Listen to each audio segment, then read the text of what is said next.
Perkenalkan, nama saya Fajini Fitri dari kelompok 1. Film The Whistleblower diangkat dari kisah nyata yang bercerita tentang kebusukan pasukan keamanan PBB yang ditugaskan di Bosnia.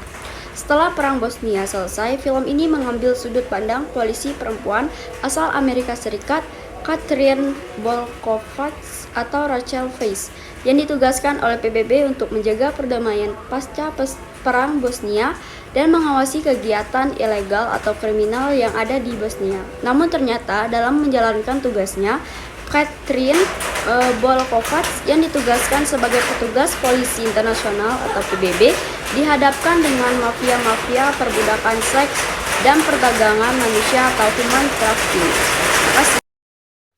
Sebuah sindikat yang terbentuk untuk memenuhi kebutuhan seksual para oknum PBB yang kemudian berkembang lebih jauh, di mana ada anggota pasukan keamanan PBB yang bertindak sebagai pelindung dari bisnis seksual.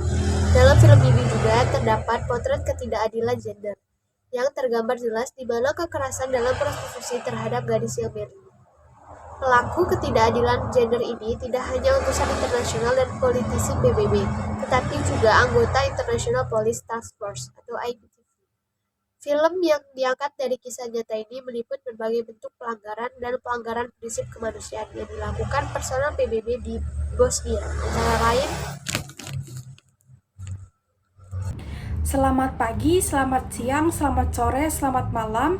Salam sejahtera untuk kita semua. Perkenalkan, nama saya Dea Sartika dengan NIM 4012 11 11 15 dari kelas Hukum Humanitar Internasional C dengan dosen pengampu Bapak Sintong Arion Hutapea SHMH.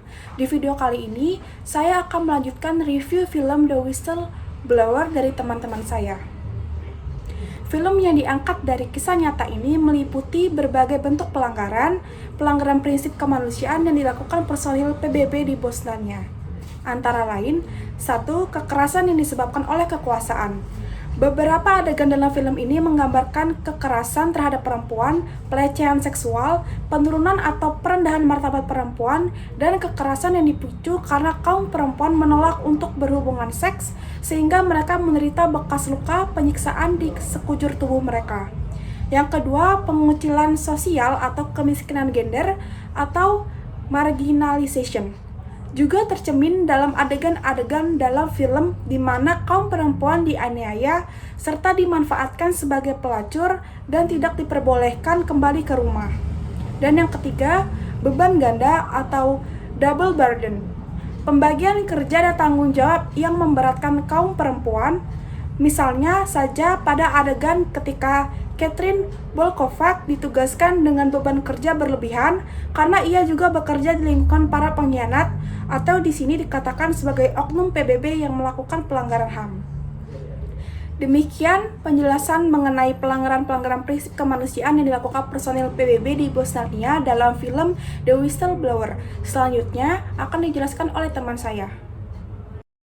Saya Istamar Satrio Roni akan melanjutkan mengenai pembahasan film terkait hukum humanitar internasional. Peristiwa pasca perang di Bosnia ini merupakan salah satu bentuk dari kegagalan PBB karena alih-alih menghukum orang yang melakukan pelanggaran kemanusiaan, mereka malah membebas tugaskan Katrin Bolkovac sebagai petugas polisi internasional PBB yang mencoba untuk mengajukan pengaduan ke UN Human Rights High Commission atau kantor komisaris tinggi PBB itu sendiri. PBB menganggap tindakan pelaporan pelanggaran hak asasi manusia atau HAM yang dilakukan oleh Katrin Bolkovac sangat berbahaya karena takut akan merusak reputasi PBB itu sendiri. Belum lagi fakta bahwa para pejabat senior PBB menolak untuk mengutuk pasukan penjaga perdamaian atas pelanggaran yang mereka lakukan karena takut menghalangi banyak negara untuk bergabung dengan mereka. Jadi intinya dari film tersebut, film ini itu menggambarkan kebobrokan pejabat PBB dan mengapa PBB tidak mampu menangani kasus tersebut pasca perang Bosnia itu sendiri. Sekian, terima kasih.